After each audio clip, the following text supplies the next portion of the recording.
Dès les premières secondes de ce matin silencieux, j'ai eu l'impression que l'air autour de moi s'était chargé d'une énergie nouvelle. C'était comme si quelque chose d'ancien et de profond était sur le point d'émerger, ce que Napoleon Hill décrivait toujours comme l'éveil de l'esprit à une vérité que nous refusons de voir. Il disait que chaque être humain porte en lui une porte invisible, qui ne s'ouvre que lorsque l'individu admet enfin qu'il n'est pas né pour une vie de stagnation. Cette porte ne s'ouvre pas par la force, mais par la conscience. Et peut-être vous tenez-vous devant elle, sans même vous en rendre compte. Peut-être n'avez-vous jamais réalisé à quel point vous étiez prisonnier, non par manque de capacité, mais à cause de chaînes intérieures qui se sont formées lentement, presque toujours dissimulées, sous des habitudes anodines. Mais pourquoi, après tout, laissons-nous ces chaînes nous éloigner autant de la vie que nous désirons? C'est la question que Hill posait toujours avant de guider quelqu'un vers son miroir intérieur. La première sensation est désagréable. Hill disait que la connaissance de soi, au début, est comme une lumière vive qui pénètre dans une pièce obscure. Mais c'est précisément cette lumière qui commence à révéler que la prospérité n'a jamais été refusée. Elle était seulement voilée par les ombres que nous avions nous-mêmes créées. Avez-vous déjà eu le sentiment que la vie pourrait être plus belle? Avez-vous déjà eu l'impression que quelque chose vous est destiné, mais reste hors de votre portée pour une raison inexplicable? Cette agitation est un signe spirituel. Quelque chose en vous cherche à s'éveiller. Il pensait que ce sentiment n'est pas un hasard, mais une vocation. Une vocation qui exige du courage, car se confronter à ses propres limites est un processus que peu entreprennent et que très peu mènent à terme. En suivant la sagesse de Napoleon Hill, nous apprenons qu'il existe 7 forces intérieures, capables de détruire non seulement la prospérité, mais aussi la clarté, la concentration et l'identité profonde de notre être. Il les appelait « ennemis silencieux », mais nous les nommerons ici par le nom que la spiritualité leur a toujours donné, les péchés. Non pas les péchés ordinaires, mais ceux qui infiltrent nos comportements, le rythme de nos pensées et notre perception du monde. Avant de les comprendre, il est essentiel de comprendre le terrain où elles agissent, notre propre conscience. C'est seulement là qu'elles peuvent s'enraciner profondément, occupant l'espace qui devrait être consacré au sens, aux valeurs et à l'épanouissement. Hill affirmait que l'esprit est comme un champ fertile et que chaque jour, nous y semons des pensées, des attitudes et des émotions. Mais que se passe-t-il lorsque, sans vous en rendre compte, vous semez des graines qui sabotent votre propre récolte? C'est simple. Vous travaillez, vous vous efforcez, vous vous investissez, mais vous restez prisonnier de la même réalité, comme quelqu'un qui tente de forcer une porte verrouillée alors qu'il a la clé en poche. C'est frustrant, mais c'est la réalité. Si vous y prêtez attention, vous réaliserez peut-être que ce qui vous retient n'est pas une difficulté extérieure, mais quelque chose d'intérieur que vous n'avez jamais consciemment nommé. Combien de fois avez-vous senti que vous pouviez aller plus loin, mais que quelque chose vous en a empêché? Combien d'idées avez-vous eues que vous n'avez jamais mises en œuvre? Combien d'occasions avez-vous laissé passer en vous disant que ce n'était pas encore le bon moment? Et pourquoi ce moment n'arrive-t-il jamais? C'est précisément le point que Napoleon Hill s'est efforcé de révéler. Toute transformation commence par la reconnaissance de son propre ennemi. Et cet ennemi presque toujours nous ressemble. Il utilise nos paroles, nos peurs, nos justifications, et même nos habitudes pour nous maintenir dans notre situation. Il affirmait que l'esprit est trop puissant pour être neutre.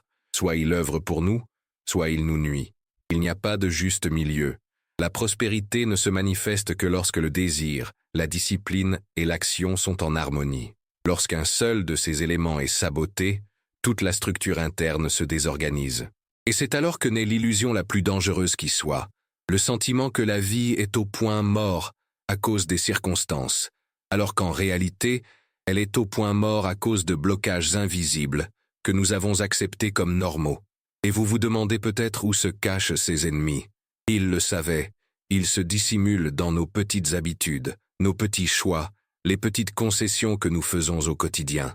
Ils grandissent en silence, nourris par le confort, entretenus par des routines vides de sens. Mais pourquoi le permettons-nous?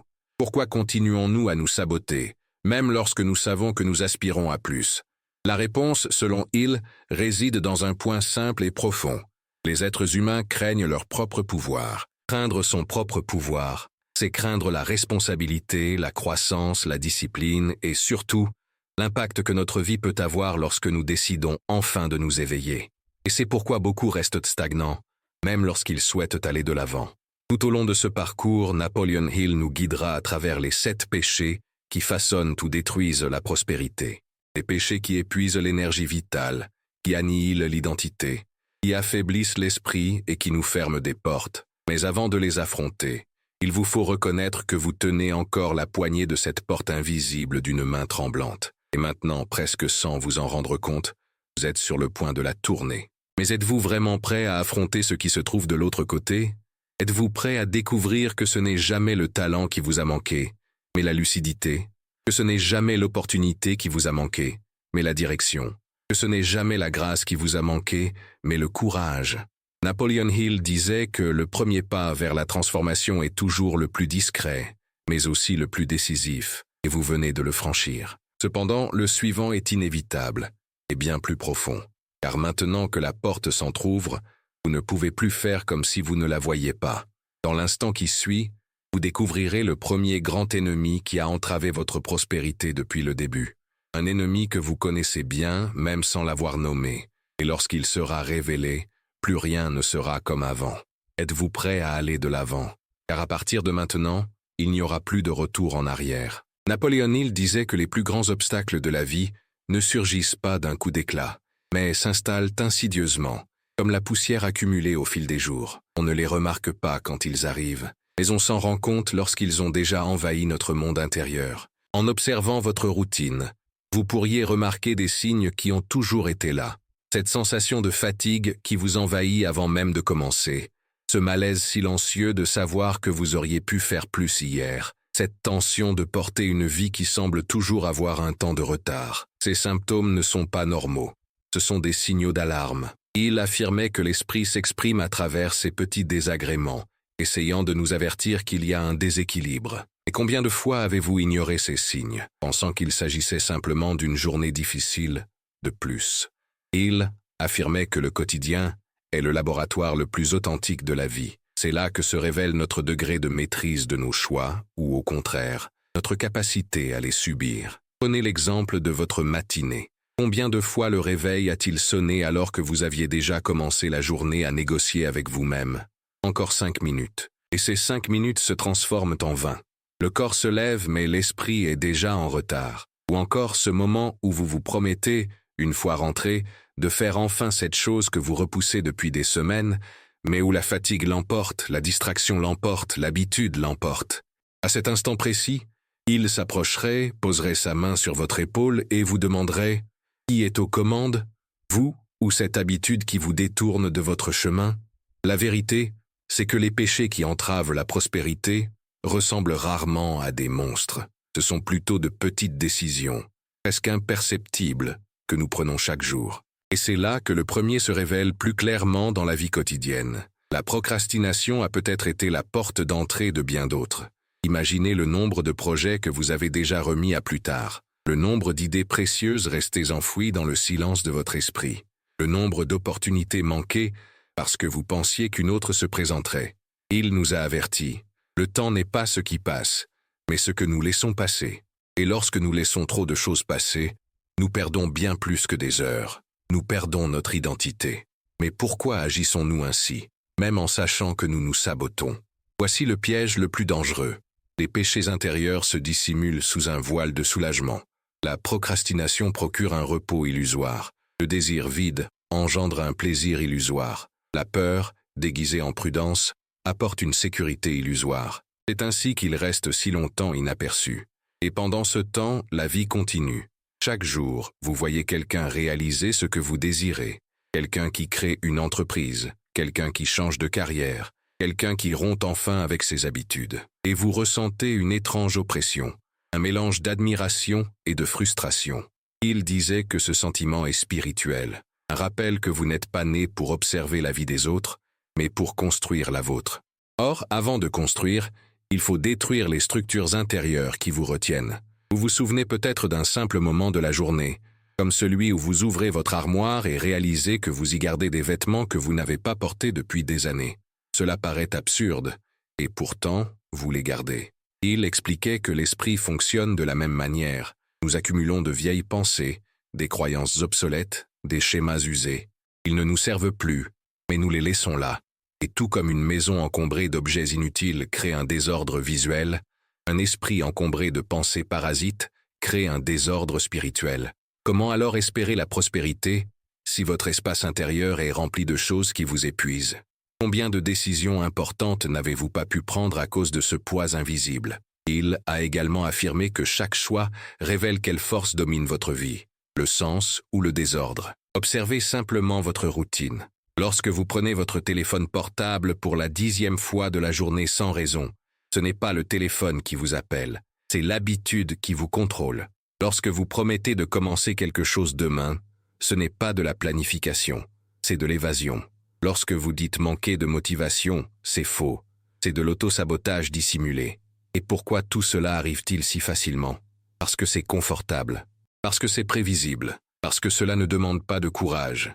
Mais la prospérité, disait Hill, ne naît jamais du confort. Elle naît de la discipline, de la pureté et de la volonté. Imaginez une situation banale. Vous êtes assis sur le canapé après une longue journée. Vous ressentez le poids de vos responsabilités, mais aussi un besoin urgent de changement. Vous savez qu'il vous faut vous lever pour ouvrir un livre, organiser un objectif, appeler quelqu'un, démarrer un projet. Mais vous ne bougez pas. Et combien de fois cette scène s'est-elle répétée? Il affirmait que chaque répétition de ce schéma renforce une prison intérieure. Peu importe vos prières, vos projets ou vos rêves, si vos actions restent inchangées, votre destin restera le même. La loi de la réciprocité ne s'applique pas à vos désirs, mais à vos actes. Et pourtant, au milieu de ce quotidien truffé de distractions, quelque chose de puissant se produit en vous en ce moment même. Vous lisez ces mots, c'est que vous avez déjà compris que vous ne voulez plus répéter les mêmes erreurs. Il dirait que cette prise de conscience marque le début de la transformation. Mais l'étape suivante consiste à affronter les péchés qui vous épuisent, sans que vous vous en rendiez compte. Ce ne sont pas des concepts abstraits, ce sont des réalités de votre quotidien. Et en les reconnaissant, vous commencez à ressentir un malaise nouveau, mais nécessaire. C'est comme si votre esprit préparait le terrain pour un changement profond. Napoleon Hill disait toujours que lorsque l'esprit est prêt, la vie n'hésite pas à révéler des vérités auparavant cachées. Et vous êtes sur le point de découvrir quelque chose d'encore plus profond. Le second ennemi spirituel et mental qui vous vole votre lucidité et votre force. Il agit silencieusement, de manière séductrice et destructrice. Il se manifeste dans vos moments de solitude, lorsque personne ne vous observe, dans les choix que vous tentez de justifier, et lorsqu'il prend possession de vous, votre énergie vitale se fragmente, votre esprit s'affaiblit, et votre identité spirituelle perd de son éclat. Êtes-vous prêt à l'affronter? Car le prochain ennemi ne se contente pas de bloquer votre prospérité, il s'empare de votre force intérieure, et vous n'êtes plus qu'à un pas de découvrir de qui il s'agit. Napoléon Hill disait qu'il arrive un moment dans le parcours de vie où la vérité cesse d'être une simple information et devient confrontation. Cette confrontation n'est pas avec le monde, mais avec sa propre âme. C'est le moment où l'on réalise que nombre de nos échecs ne provenaient pas d'un manque de capacité, mais d'une soumission silencieuse à nos propres impulsions. Et c'est sur ce terrain délicat que se manifeste l'un des péchés les plus destructeurs de la prospérité, l'addiction au désir vain. Elle ne crie pas, elle ne menace pas, elle n'inspire pas la terreur, elle séduit, elle offre un soulagement rapide, un plaisir éphémère, une distraction immédiate. Mais Hill enseignait que tout ce qui vient trop vite a un prix trop élevé, et vous savez que vous avez déjà vécu ce cycle. Soulagement, culpabilité, vide, répétition. Comment ne pas y voir un voleur spirituel? Ces désirs vides, en particulier la dépendance à la pornographie, rongent l'énergie vitale si profondément que peu en comprennent le véritable impact. Il affirmait que le désir sexuel est l'une des forces créatrices les plus puissantes de l'humanité. Cependant, lorsque cette force est détournée vers des fantasmes qui ne génèrent ni vie, ni lien, ni construction, elle perd sa raison d'être et se retourne contre l'individu sous forme de faiblesse. C'est comme essayer d'allumer un feu avec de l'eau. Non seulement la flamme ne jaillit pas, mais le froid s'intensifie. Combien de fois avez-vous ressenti ce froid intérieur? Combien de fois avez-vous constaté qu'après un plaisir fugace, un profond vide s'installe, comme si quelque chose en vous avait été vidé?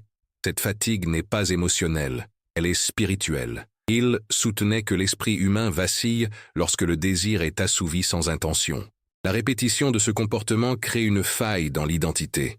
La personne commence à se percevoir comme faible, indisciplinée, incapable de se maîtriser, et un esprit qui se croit faible ne peut s'épanouir. Il hésite, il doute, il trébuche. Vous êtes-vous déjà demandé pourquoi, certains jours, vous vous réveillez sans force, sans lucidité, sans motivation? Est-ce simplement de la fatigue? Ou bien ces petits abandons à des désirs vains sapent-ils lentement votre vitalité? Et c'est précisément là que Napoleon Hill a révélé une clé puissante. La transmutation de l'énergie sexuelle, selon lui, lorsqu'on redirige cette énergie vers la création, un but précis et la discipline, l'esprit devient des centaines de fois plus puissant. C'est la même énergie, mais transformée. C'est comme prendre un cours d'eau qui inondait autrefois la région, et en le canalisant, le faire actionner des turbines qui illuminent les villes. Il affirmait que les hommes et les femmes qui atteignaient la grandeur n'étaient pas exempts de désir, mais qu'ils le maîtrisaient. Il transformait l'impulsion en action, le fantasme en concentration, la distraction en détermination. Mais alors, une question inévitable se pose. Pourquoi est-il si difficile de rompre ce schéma? La réponse de Hill est simple. Parce que le cerveau s'habitue aux récompenses immédiates. La dopamine devient un piège. Et chaque piège a son maître. Ce maître, c'est l'habitude. L'habitude se déguise en besoin. Et le besoin se déguise en identité. Combien de fois avez-vous pensé « je suis comme ça » ? Mais êtes-vous vraiment comme ça? Ou l'avez-vous simplement répété tellement de fois que vous avez fini par le croire? Combien d'autres aspects de votre vie sont contrôlés par des habitudes que vous n'avez jamais remises en question? C'est à ce moment précis que Hill nous livre une autre révélation. Lorsque vous décidez de rompre avec un schéma destructeur, l'univers réagit. Il met en place des personnes, des situations et des moments qui favorisent votre transformation. Le défi consiste à traverser la période initiale, celle où le corps réclame l'ancienne habitude et où l'esprit aspire à la nouvelle voie. C'est à cette frontière que se définit qui restera esclave de ses impulsions et qui deviendra maître de sa vie. De quel côté de cette frontière souhaitez-vous vous situer? Et qu'est-ce qui vous empêche encore de la franchir? Pour Hill, la peur était la principale complice de ce péché. Non pas une peur manifeste, mais une peur masquée par la prudence. Combien de fois avez-vous renoncé à agir parce que vous vous êtes dit qu'il valait mieux attendre? Combien d'occasions avez-vous laissé passer parce que vous pensiez avoir besoin de plus de sécurité? Cette peur silencieuse, dissimulée derrière des justifications en apparence rationnelles, est une prison. Elle ne vous retient pas par de lourdes chaînes, mais par des pensées insidieuses. Et plus vous nourrissez cette peur, plus elle semble faire partie intégrante de votre personnalité. Mais l'est-elle vraiment?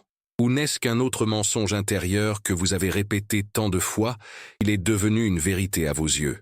Il expliquait que la peur ne disparaîtra jamais complètement, car elle fait partie de la biologie humaine. Mais le courage peut se développer au point de la rendre insignifiante. Le courage naît de l'action, non de l'attente. Et lorsqu'on décide enfin d'agir malgré la peur, un phénomène extraordinaire se produit.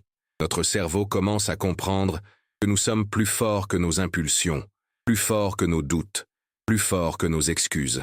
Alors, peu à peu, la peur cesse de nous dominer et devient une simple ombre lointaine. Et les ombres n'ont aucun pouvoir sur ceux qui marchent dans la lumière de leurs intentions.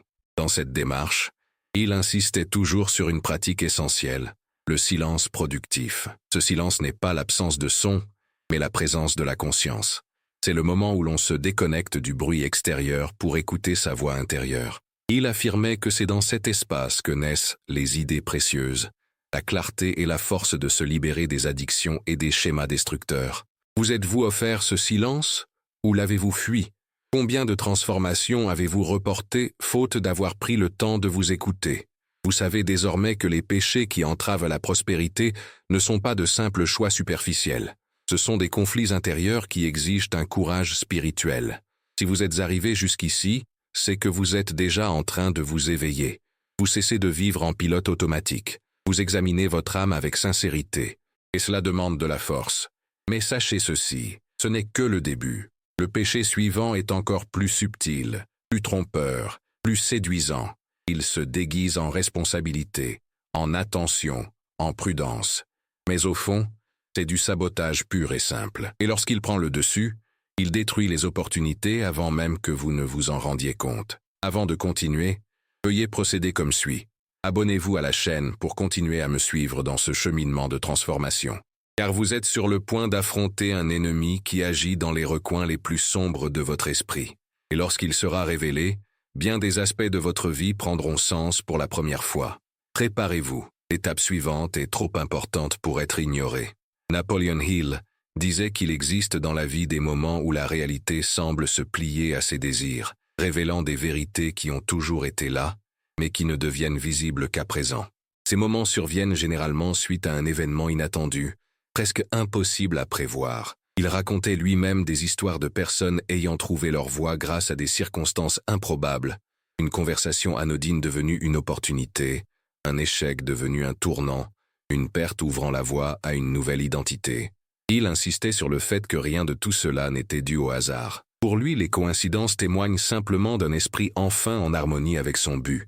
Et peut-être avez-vous déjà vécu une expérience similaire sans en comprendre le sens.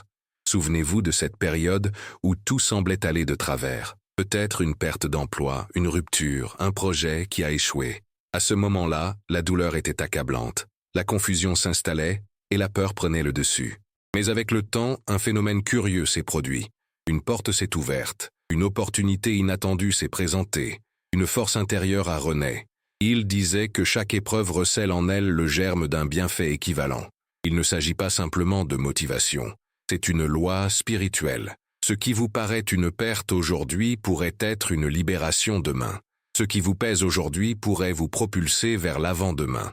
Mais pour le comprendre, il faut se libérer du rôle de victime, car il déforme votre vision et transforme les graines en pierre. Le rôle de victime, désormais reconnu comme l'un des péchés les plus destructeurs de la prospérité, agit si insidieusement que beaucoup y vivent sans s'en rendre compte. Il procure un réconfort émotionnel car il reporte toujours la faute sur un élément extérieur. Or Hill nous avertissait qu'à chaque fois que l'on blâme quelqu'un, on abandonne aussi son propre pouvoir. C'est comme si l'on confiait les clés de sa vie à autrui et qu'on lui demandait de l'ouvrir. Le pire, c'est que ce schéma peut même se manifester dans les pensées les plus anodines.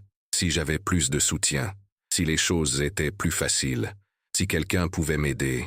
Ces phrases semblent innocentes, mais ce sont des prisons déguisées. Car tant que l'on attend une intervention extérieure, notre vie intérieure stagne. Il racontait l'histoire d'un jeune homme qui disait toujours qu'il ne réussissait pas parce que personne ne croyait en lui. Jusqu'au jour où il entendit « As-tu déjà eu suffisamment confiance en toi pour que quelqu'un d'autre ait envie d'en faire autant ?» Cette phrase le frappa comme un éclair. Ce fut douloureux, mais libérateur. En moins d'un an, ce jeune homme changea de métier, d'habitude et d'état d'esprit, et il réussit. Qu'est-ce qui avait changé ? Ce n'étaient pas les circonstances, mais l'abandon du rôle de victime. Ce genre de retournement de situation improbable est plus fréquent qu'on ne le pense, et vous en êtes peut-être plus proche que vous ne le croyez. Et puis vient un autre péché, tout aussi dangereux que le victimisme, l'égocentrisme. Il semble être une force, mais c'est une faiblesse. Il semble être de l'indépendance, mais c'est de l'isolement. Il disait qu'aucun esprit isolé ne peut pleinement prospérer.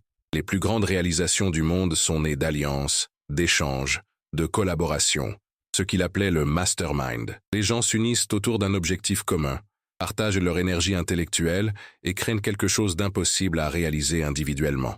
L'ego, en revanche, aspire à la gloire solitaire, et en la poursuivant, il détruit les ponts, ferme les portes et bloque l'abondance que pourraient apporter les partenariats.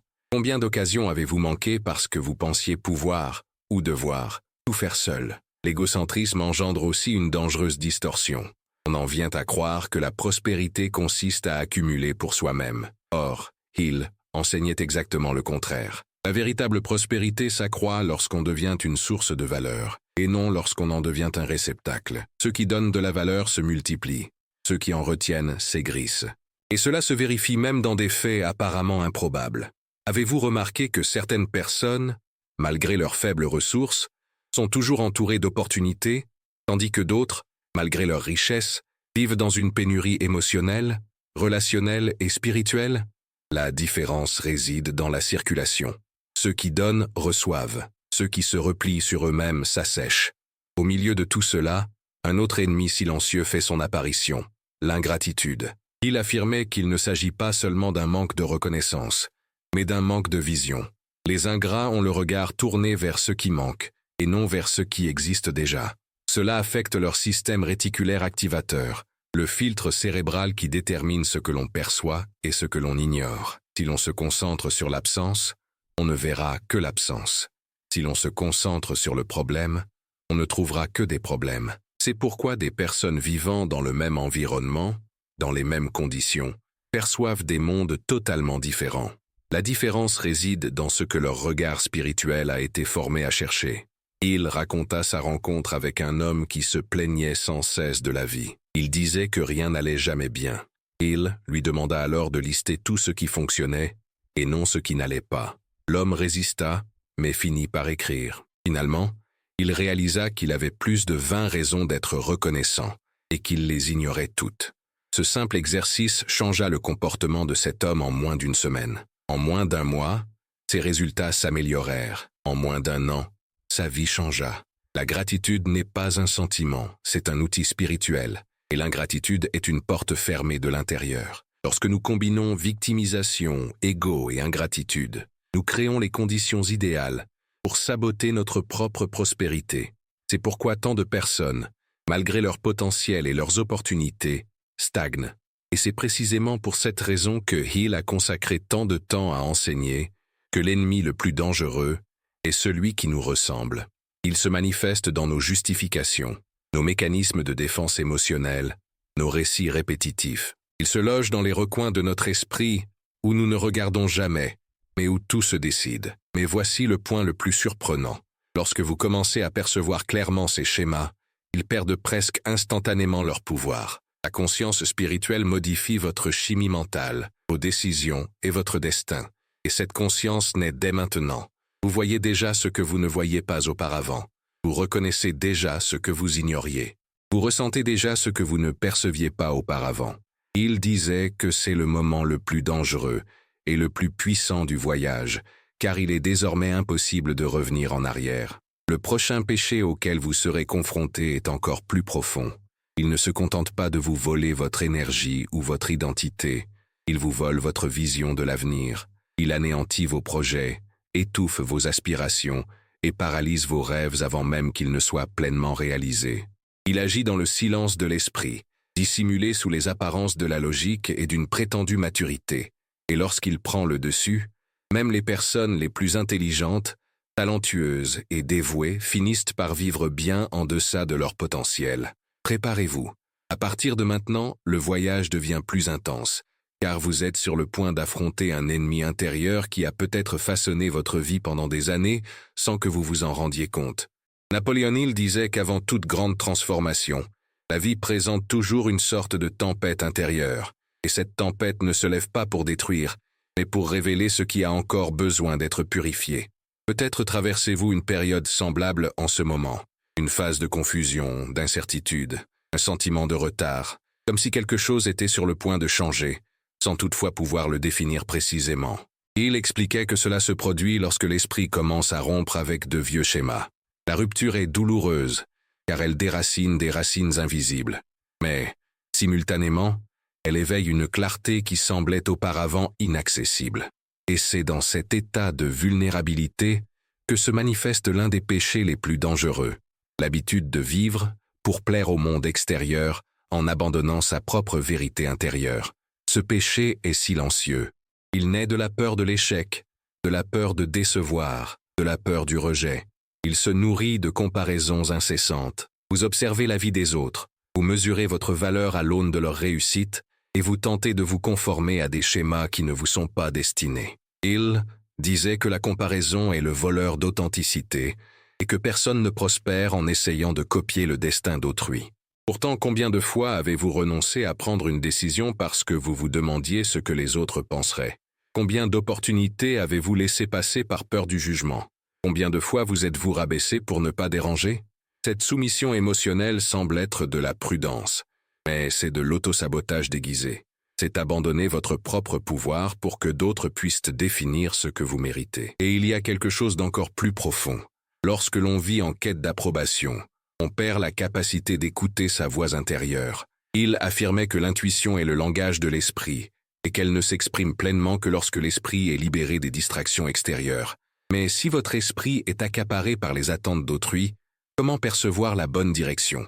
C'est comme tenter de capter un murmure au milieu d'une foule. On peut sentir une voix qui essaie de nous guider, mais sans pouvoir distinguer ce qu'elle dit. Et, peu à peu, on s'habitue à vivre sans cette connexion intérieure. C'est pourquoi tant de personnes se sentent perdues, même lorsqu'elles suivent un chemin qui semble juste aux yeux des autres. Quand il abordait ce sujet, il utilisait toujours une image forte. La vie ne récompense pas ceux qui cherchent à plaire, mais ceux qui cherchent à servir. Plaire, c'est se soumettre. Servir, c'est donner un sens à sa vie. Plaire vous vide de votre substance. Servir vous fortifie. Vivre pour plaire, c'est rechercher la reconnaissance. Vivre pour servir, c'est rechercher l'impact. Et c'est cet impact qui transforme les lois spirituelles et ouvre des portes que la logique humaine ne saurait concevoir. Avez-vous déjà remarqué que les personnes qui vivent avec un véritable but attirent les opportunités presque sans effort? Ce n'est pas le fruit du hasard, mais de l'harmonie. Un esprit harmonieux engendre des actions harmonieuses. Des actions harmonieuses produisent des résultats inévitables. Et c'est précisément à ce moment-là qu'un autre péché se manifeste avec force, le découragement. Il apparaît lorsqu'on fait un pas dans la bonne direction sans en voir les résultats immédiats. Il surgit lorsqu'on essaie encore et encore, sans constater le moindre progrès. Il disait que le découragement est le coup de grâce de l'autosabotage. Il tente de vous convaincre que vous n'y arriverez jamais. Il est trop tard, que la vie est trop dure. Mais c'est un mensonge. Et un mensonge convaincant. Il utilise de vieux souvenirs d'échecs comme preuve. Il exhume des épisodes douloureux et les brandit devant vous comme s'il démontrait que vous ne méritez pas de réussir. Mais il mettait en garde, le découragement n'est qu'une illusion créée par l'épuisement émotionnel et non par un manque de talent. Voici un fait curieux que Hill répétait sans cesse. Nombre des plus grands gagnants étaient à 2 doigts d'abandonner lorsqu'ils ont enfin atteint leur but, à un cheveu près. Il racontait des histoires d'inventeurs, d'entrepreneurs, de guides spirituels et de gens ordinaires qui ont passé des années sans voir de résultats jusqu'à ce que, soudain, tout se mette à prospérer. Pourquoi? Parce qu'il existe une loi invisible qui récompense la persévérance. Même si vos yeux ne perçoivent pas de progrès, votre esprit se façonne, se fortifie, se purifie. C'est comme le bambou chinois.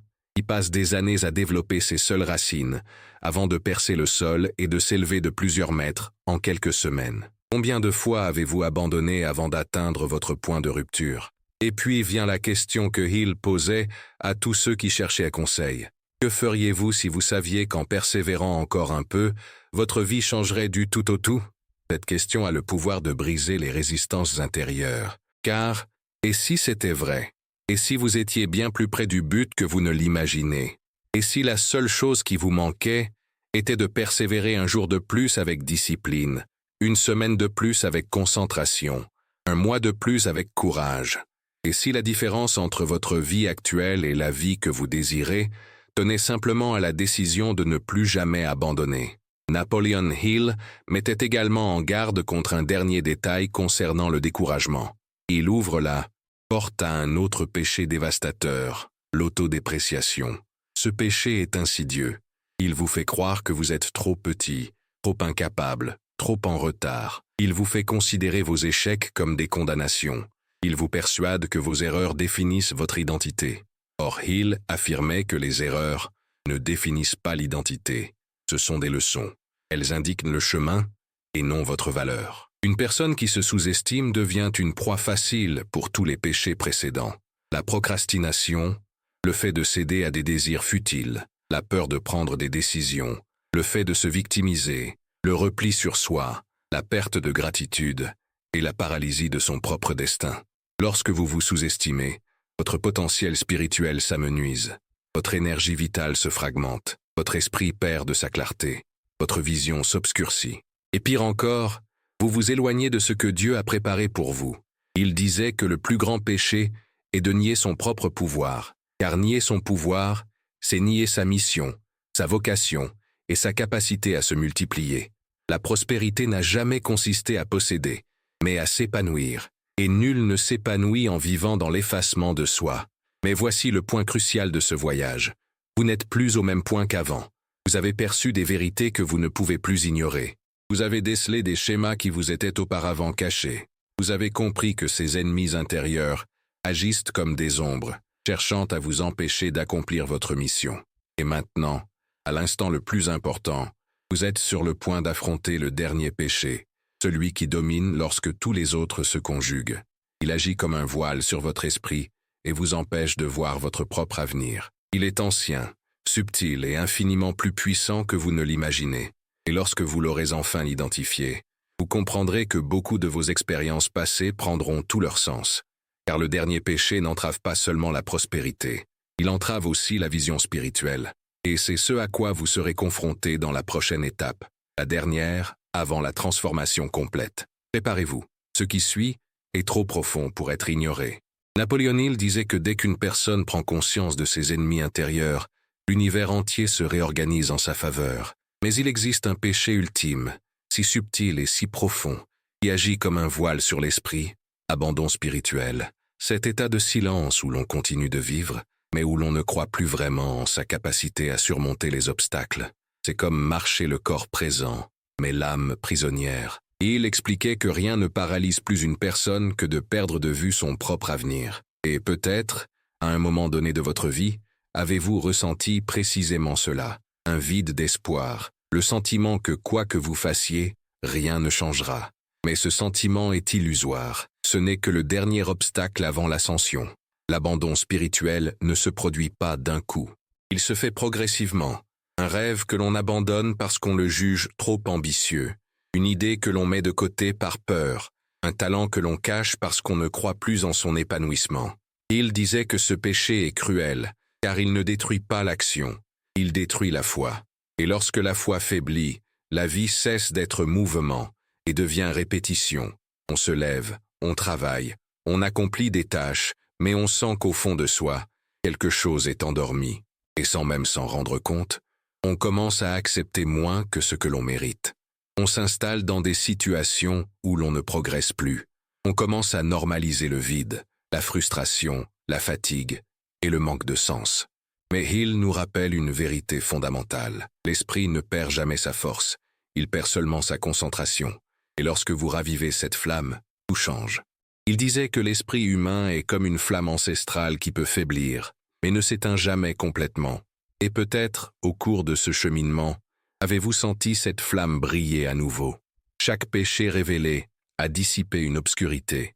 Chaque réflexion a ouvert une nouvelle porte. Chaque intuition a ramené à la conscience un fragment de votre propre force. Et maintenant, au terme de ce voyage, il ne vous reste plus qu'à décider quoi faire de cette lumière. La décision est toujours le tournant. Il disait que la prospérité n'est pas un événement fortuit, mais un état que l'on se donne. Elle ne vient pas de l'extérieur, mais jaillit de l'intérieur. Lorsque vous décidez de prendre votre vie en main, votre énergie se transforme. Lorsque vous décidez de rompre avec une habitude, votre esprit se réorganise. Lorsque vous décidez de ne plus succomber à vos vieux péchés intérieurs, votre âme se repositionne. Et c'est dans ce repositionnement que le miracle et la méthode se rejoignent. Le miracle naît de la foi. La méthode naît de la discipline. Il enseignait toujours que ces deux éléments, la foi et l'action, constituent la plus ancienne formule de prospérité de toute l'histoire de l'humanité.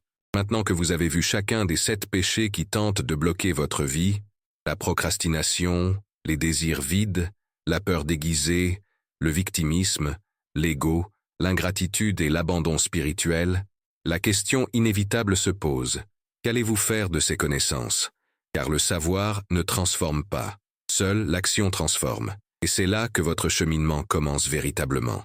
La transformation ne se produit pas par bonds vertigineux, mais par les décisions quotidiennes. De petits choix, répétés avec courage, bâtissent une vie de prospérité. Il disait que tout grand destin commence par un premier pas, mais que ce pas doit être fait avec conviction. Vous vous demandez peut-être par où commencer. La réponse est plus simple qu'il n'y paraît. Commencez par aligner votre esprit sur votre objectif. Prenez quelques minutes chaque jour pour faire taire le brouhaha ambiant. Réorganisez vos pensées et visualisez l'avenir que vous désirez. Il appelait cela l'entraînement mental. Ensuite, choisissez une action simple, concrète et immédiate. Une seule action. Ce sera la graine. Les graines sont humbles, petites, presque invisibles. Mais semées avec intention, elles transforment tout. Vous n'avez pas besoin de tout changer aujourd'hui. Il vous suffit de changer de direction. Chaque jour, avancez un peu. Corrigez une habitude. Cultivez une vertu. Fermez une porte qui vous freine et ouvrez-en une qui vous ouvre de nouveaux horizons. Et pendant que vous faites cela, gardez à l'esprit les paroles de Hill qui résument toute sa philosophie. Ce que l'esprit peut concevoir et croire, il peut l'accomplir. Mais comprenez bien qu'il n'a jamais dit que ce serait facile. Il a dit que ce serait possible. Possible pour ceux qui prennent leurs responsabilités. Possible pour ceux qui pratiquent la discipline. Possible pour ceux qui décident de vaincre leurs péchés intérieurs et d'accéder au potentiel que Dieu a placé en chaque être humain.